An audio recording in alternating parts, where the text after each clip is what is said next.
Ang latest, ang hottest sa showbiz and entertainment. Heto na sa Ang Pilipinas Ngayon. Halo, magandang araw sa ating mga chismoso at chismosang nag-aabang ng mga trending na balita sa mundo ng showbiz. Ito na ang radyada ng ating mga chika.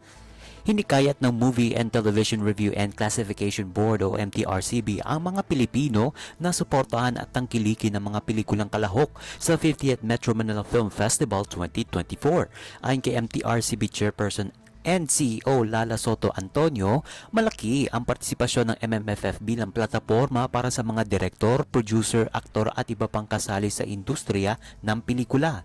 Nanawagan nito sa pamilyang Pilipino na suportahan at tangkilikin ng 10 official entries na kalahok sa nasabing film festival na nagsimula kahapon Disyembre 25.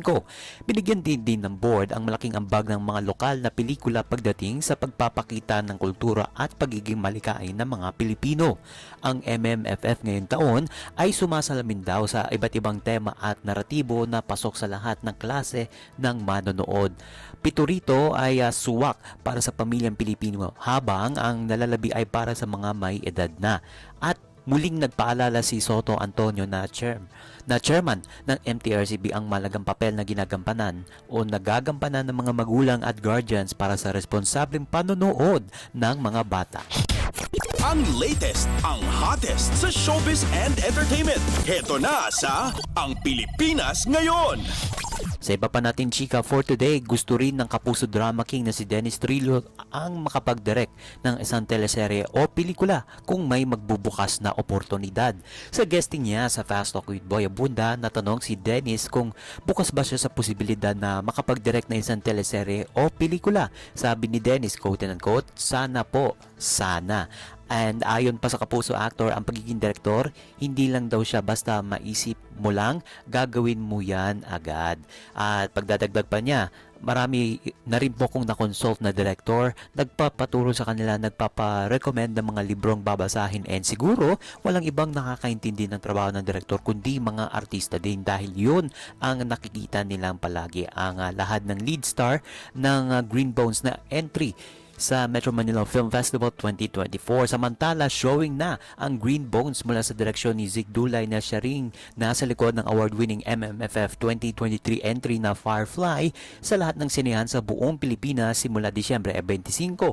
Ang Green Bones ay tumatalakay sa paniniwala ng mga Pinoy na kapag ang taong namatay na na-cremate at may natagpo ang Green Bones sa kanyang labi, ang ibig sabihin daw niyan ay naging mabuti siya noong nabubuhay pa. Ito ay mula sa original na istorya ni JC Rubio ng GMA Public Affairs at isinulat ni na National Artist Ricky Lee at MMFF 2023 Best Screenplay winner Ange Antienza. Ang latest, ang hottest sa showbiz and entertainment. Heto na sa Ang Pilipinas Ngayon.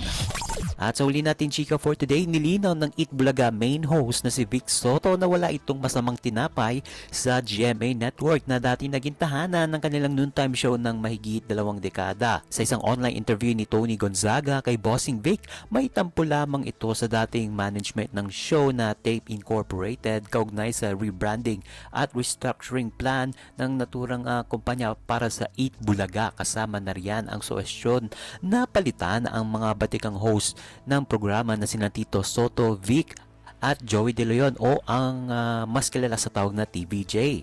Sabi ni Vic sa nasabing interview, quote and unquote, it was more of TVJ and Tape Incorporated. We were happy with GMA until now. Wala naman kaming masamang tinapay with GMA people. We are still friends. Sabi niya, ibinahagi rin ng TV host ang kanyang kalungkutan nang ipaalam sa kanila ng management na aalisin sila bilang mga host dahil sa kanilang edad kahit sila pa ang naging susi sa tagumpay ng show sa loob ng halos 5 dekada. Yan yung kanyang pagbabalik tanaw.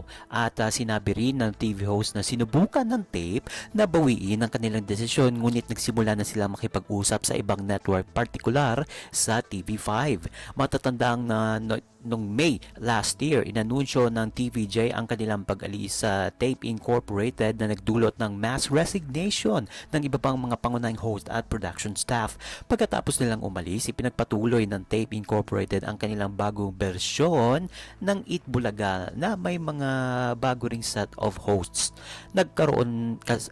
Nagkaroon ng legal na labanan ng TVJ Tape at GMA Network ukol sa pangalan at trademark ng Eat Bulaga. At syempre, sa kasong yun, nanalo ang TVJ laban sa tape kaya't nagpatuloy ang kanilang legacy sa show sa kanilang pangangalaga. Ang latest, ang hottest sa showbiz and entertainment. Heto na sa Ang Pilipinas Ngayon. And OMG, wala na tayong sapat na oras para sa ating balitang artista. Maraming salamat mga kachismis sa pakikinig sa aking mga chika for today. Ako po si Mama JT para sa Radyo Pilipinas World Service. Ang latest, ang hottest sa showbiz and entertainment. Heto na sa Ang Pilipinas Ngayon.